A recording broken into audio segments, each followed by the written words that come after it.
Assalamualaikum warahmatullahi wabarakatuh. Berjumpa lagi pada mata kuliah Mekanika Mesin jurusan Teknik Pertanian Universitas Lampung.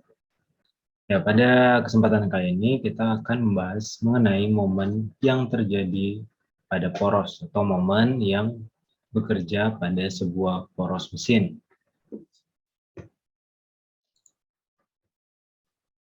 Oke, kompetensi pada mata kuliah kali ini adalah setelah mempelajari bab ini atau video ini ya, diharapkan para mahasiswa dapat menjelaskan jenis-jenis momen yang bekerja pada poros serta menurunkan persamaan untuk menyelesaikan kasus-kasus yang berkenaan pada poros.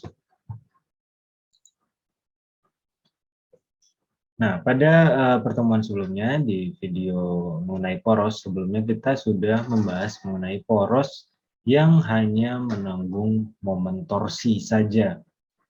Jadi untuk poros hollow dan poros pejal yang diberi momen torsi saja. Pada pertemuan kali ini kita akan membahas tiga alternatif lain. Yang pertama adalah apabila poros menanggung momen lembut saja. Kemudian ada poros yang mendapat beban kombinasi antara momen puntir dan lendut ya. Kemudian yang terakhir adalah poros yang menanggung beban yang fluktuatif atau berfluktuasi.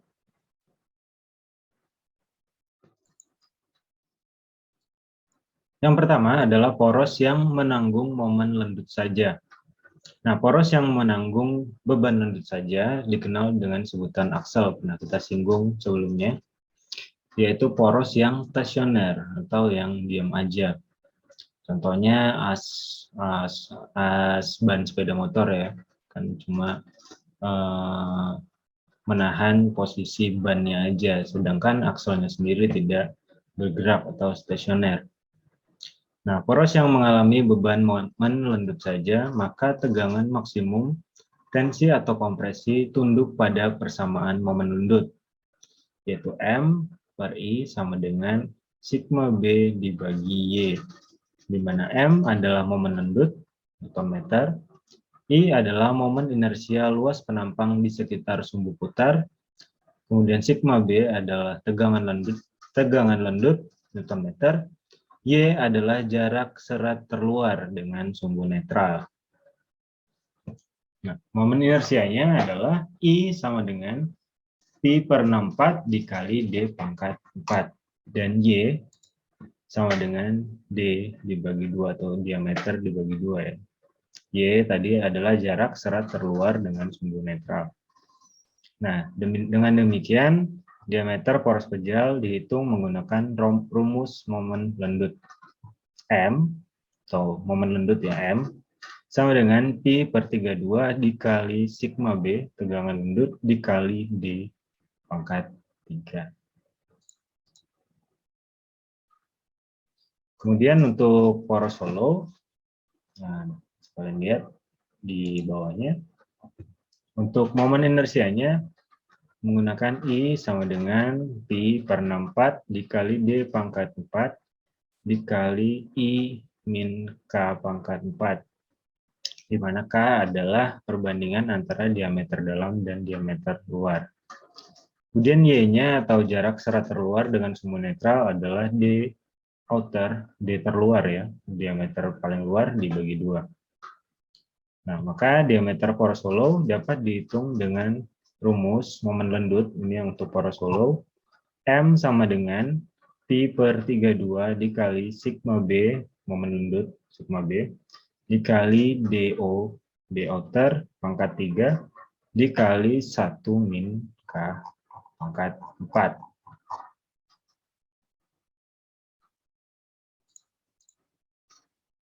Oke, kita akan langsung ke contoh soal ya.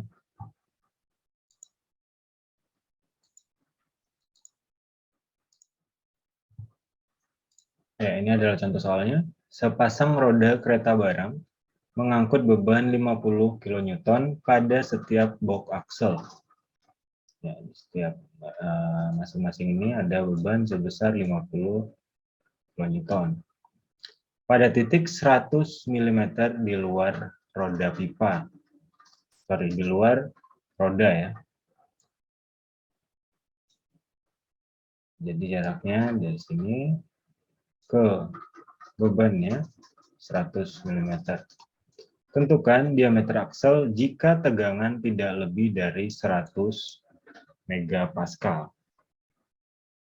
Ya, di sini langsung kita daftarkan aja apa yang kita punya. Kita punya W di sini ya, beban sama dengan 50 kilonewton sama dengan kita convert ke newton aja, 50 kali 10 pangkat 3 newton. Nah, kemudian pada titik 100 mm di luar roda L sama dengan 100 mm. Panjang pipanya, panjang akselnya 1,4 meter ya. Jarak antar beban X sama dengan 1,4 meter. Kemudian tegangannya sigma B sama dengan 100 megapascal.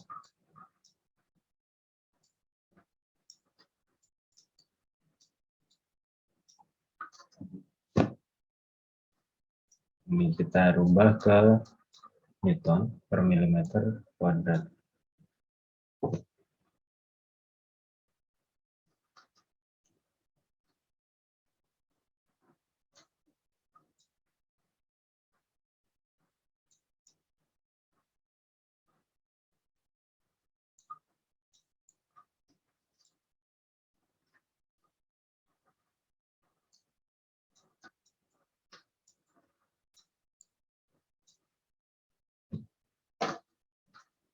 Ya, ini gambar akselnya ya. Kemudian kita ya di sini ada roda pertama C, kemudian roda kedua adalah D. M sama dengan W kali L sama dengan 50 kali 10 pangkat 3 dikali 100. M-nya sama dengan 5 kali 10 pangkat 6 Newton milimeter.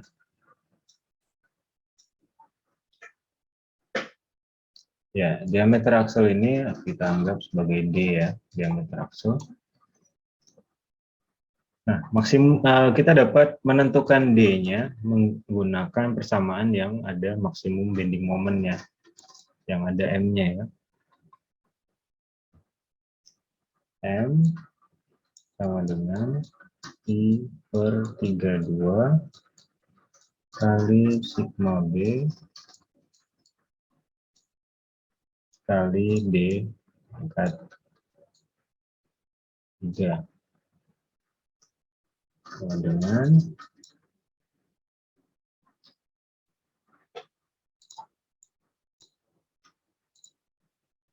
ini 5 kali 10 pangkat 6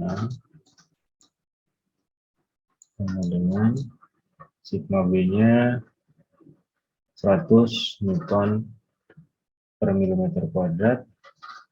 Langsung kita sederhanakan aja, jadi 9,82 P pangkat 3. Ini adalah perhitungan ini ya, P per 32 dikali 100, hasilnya 9,82 D pangkat 3.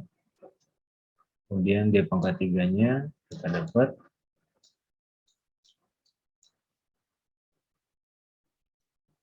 0,51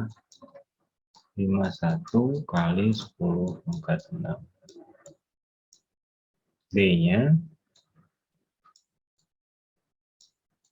79,8 mm. Ingat, angka ini naikkan ke atas 80 mm. Nah, ini untuk menghitung diameter aksel ya, menggunakan maksimum bending moment, rumus M ini.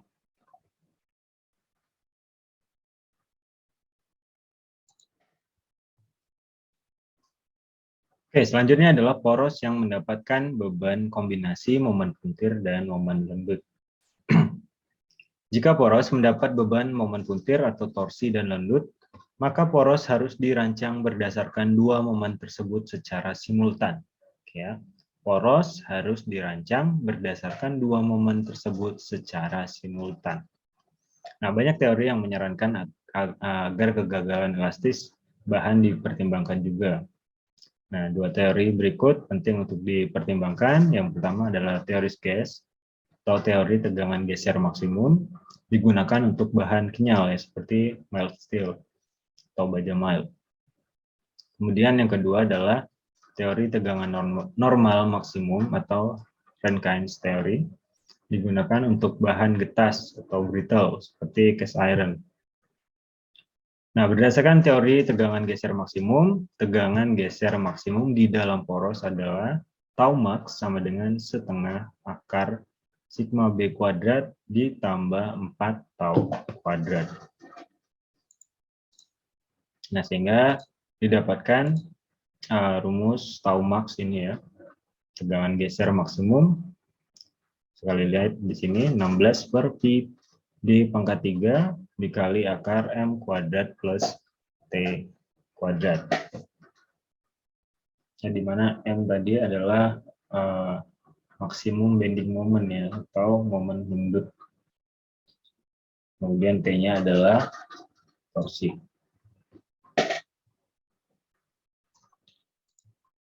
Ekspresi TE sama dengan akar M kuadrat plus T kuadrat dikenal dengan momen puntir ekivalen dan dinotasikan sebagai TE, momen puntir ekivalen. Dengan membatasi tegangan geser maksimum atau tau max sama dengan tegangan geser izin atau tau, persamaan tersebut dapat menjadi TE sama dengan akar M kuadrat plus T kuadrat sama dengan pi per 16 dikali tau kali D pangkat 3. Nah, dari persamaan ini ukuran diameter dapat ditentukan. Berdasarkan teori tegangan normal maksimum di dalam poros adalah sigma B maksimum sama dengan, sekalian lihat, akan saya langsung saja, 32 per pi D pangkat 3 dikali setengah M plus akar M kuadrat plus T kuadrat.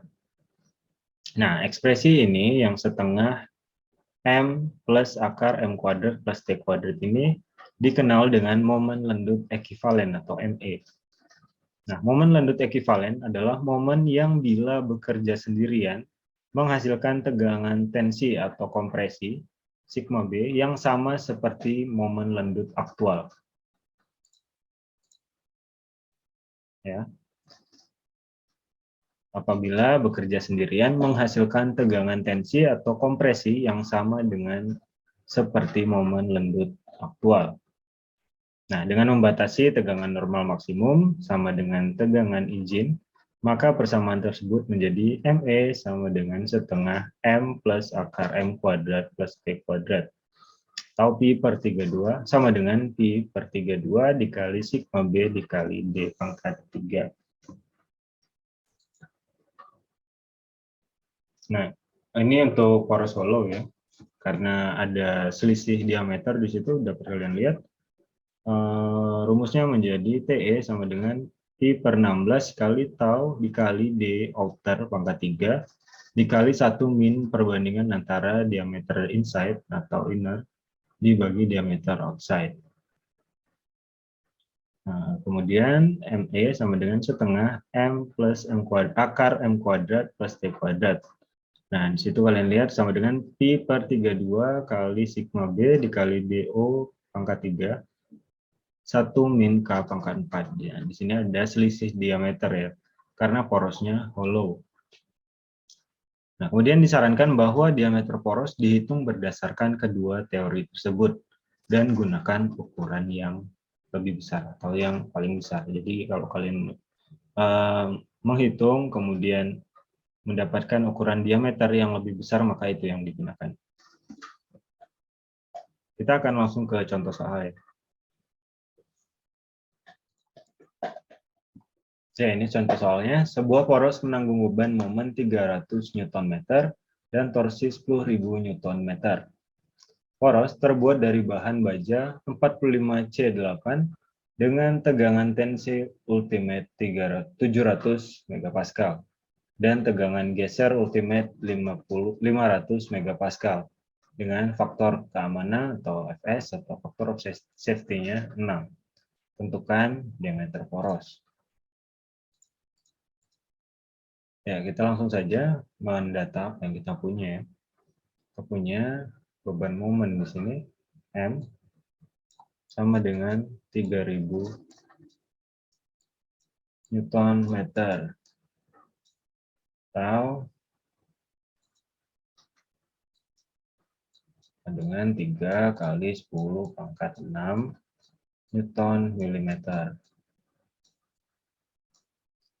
Kemudian kita punya torsi di sini T sama dengan 10.000 Newton meter atau 10 kali 10 pangkat 6 Newton milimeter. Kemudian kita punya tegangan tensil ultimate. Sigma tensil ultimate sama dengan 700 megapascal sama dengan 700 Newton per milimeter kuadrat. Kemudian kita punya tegangan geser ultimate tau ultimate ya tau U sorry, sama dengan 500 megapascal atau 500 Newton per milimeter kuadrat. Ya, kemudian ya kita tahu bahwa tensile stress yang diizinkan, tensile stress atau bending stress ya, sama dengan ini sigma tensile ultimate dibagi dengan faktor of safety atau faktor keamanan. Ini sama dengan 700 dibagi 6 sama dengan 116,7 Newton per milimeter kuadrat.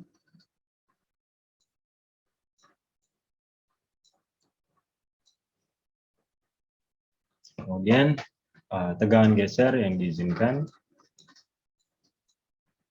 tau sama dengan tau ultimate ya, dibagi dengan faktor of safety-nya juga.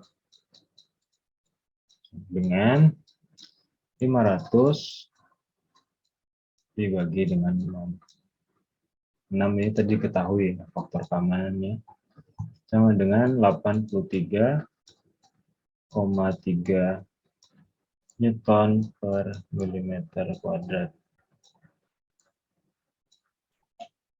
Kemudian tentukan diameter poros.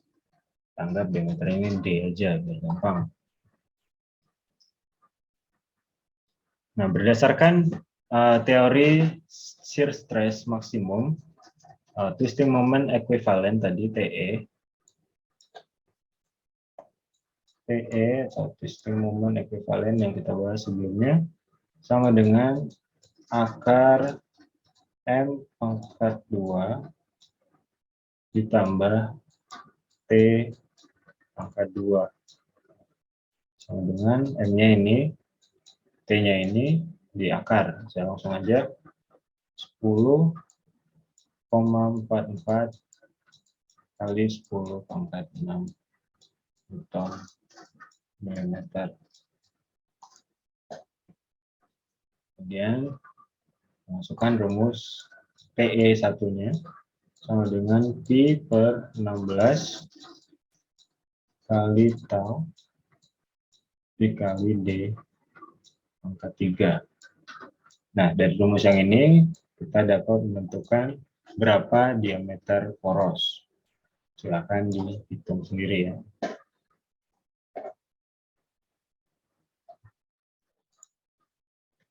Baik, yang terakhir adalah poros yang menanggung beban berfluktuasi. Sebelumnya kita sudah membahas poros yang dikenai beban torsi, kemudian beban lembut saja, kemudian beban kombinasi.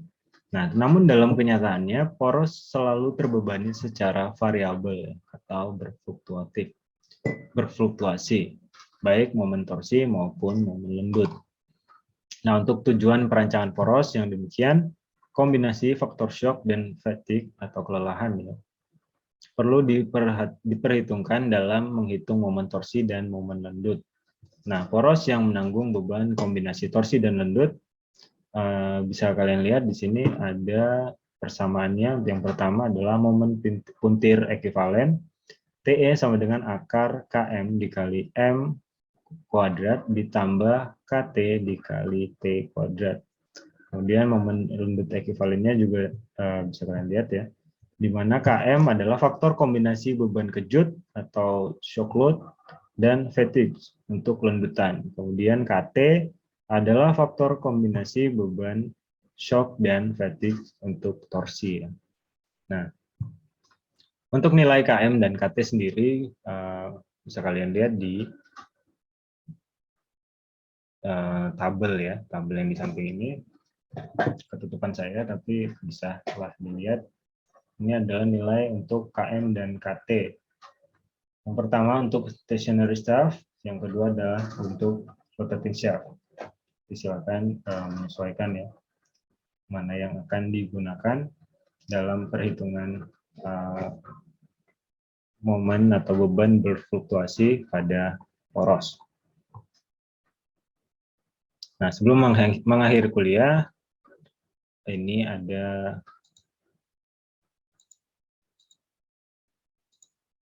PR ya.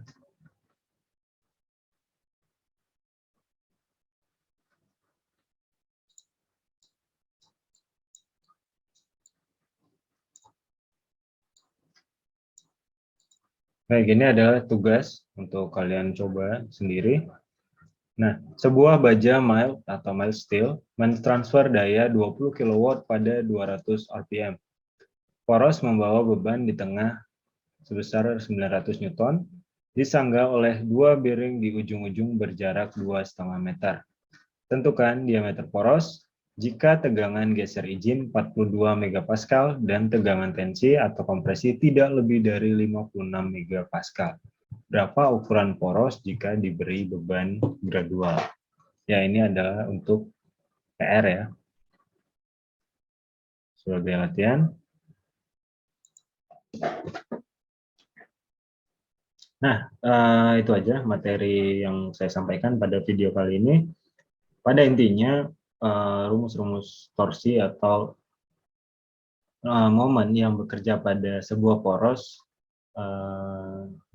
kita menggunakan persamaan-persamaan untuk menghitung berapa diameter poros yang akan dirancang ya pada sebuah komponen mesin atau sebuah benda kerja. PR-nya dikerjakan untuk pelatihan kalian. Terima kasih atas perhatiannya. Assalamualaikum warahmatullahi wabarakatuh.